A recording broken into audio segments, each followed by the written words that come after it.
দক্ষিণ কামৰূপৰ বঙৰাৰ কৈতাসিদ্ধি গাঁৱৰ বাসিন্দাৰ মাজত হাহাকাৰ। কৈতাসিদ্ধিৰ বাসিন্দাই মাটি এৰি দিব লাগে বিমান বন্দৰক।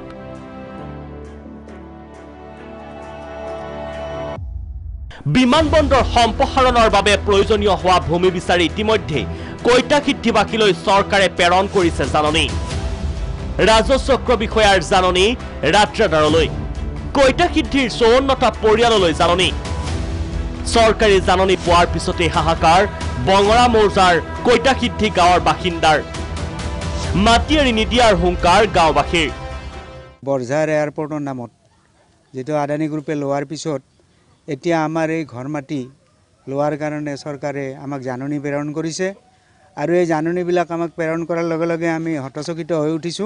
যিমান মূল্য দিলে আমাক মানে আমি মাটি দিব নোৱাৰো আৰু উঠি যাব নোৱাৰো।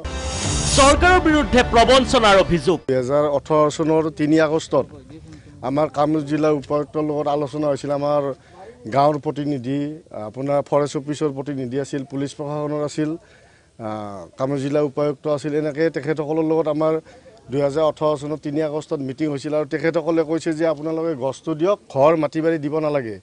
আৰু তেনে ক্ষেত্ৰত আমি যাতে আমি ক'তো যাব নালাগে, ঘৰ মাটি দিব নালাগে, সেই ক্ষেত্ৰত আমি গছ গছনিয়ে কাটাৰ যিটো নিৰ্দেশ দিছিল সেইটো আমি মানি ল'লোঁ। আৰু এতিয়া হঠাৎ সেই চুক্তিৰ বিপক্ষে এতিয়া আৰু তেখেতসকলক মাটি লগা হৈছে।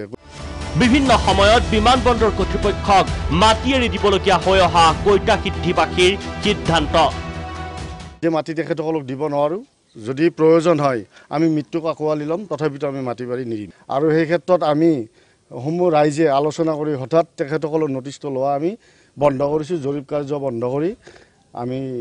বন্ধ কৰি ৰাখিছোঁ আৰু আমি কোনটো পৰ্যায়ে এতিয়া তেখেতসকলক আমি মাটি দিব নোৱাৰিম। তেখেতসকলে যিটো আদানী গ্ৰুপৰ হেঁচাতে কিয়ে আহিছে, তেখেতসকলে আমাক একো জনোৱা নাই, মাত্ৰ তেখেতসকলক মাটিটো লাগে আৰু সেয়া লাটগাঁওবুঢ়াৰ জৰিয়তে আমাক জনাইছে, নটিচ দি পঠাইছে। গতিকে এই ক্ষেত্ৰত আমি সঁচাকৈ বৰ দুখিত হৈছোঁ যে আমাক তেখেতসকলে আহি আমাৰ লগত আলোচনা কৰক, কি কাৰণত মাটিটো লাগে তেখেতসকলে আমাক কওক। কিন্তু সেইবিলাক আলোচনা নকৰি লাটগাঁওবুঢ়াৰ জৰিয়তে চক্ৰান্ত কৰি আমাৰ মাটিবিলাক হস্তক্ষেপ কৰিব বিচাৰিছে। উল্লেখ্য যে বিমান বন্দৰ সম্প্ৰসাৰণৰ বাবে চৰকাৰে বিচৰা ভূমিৰ জাননীয়ে এতিয়া টোপনি সৰিছে কৈতাসিদ্ধিৰ ৰাইজৰ। মিৰ্জাৰ পৰা জুন ৰাভাৰ ৰিপৰ্ট, প্ৰাগ নিউজ।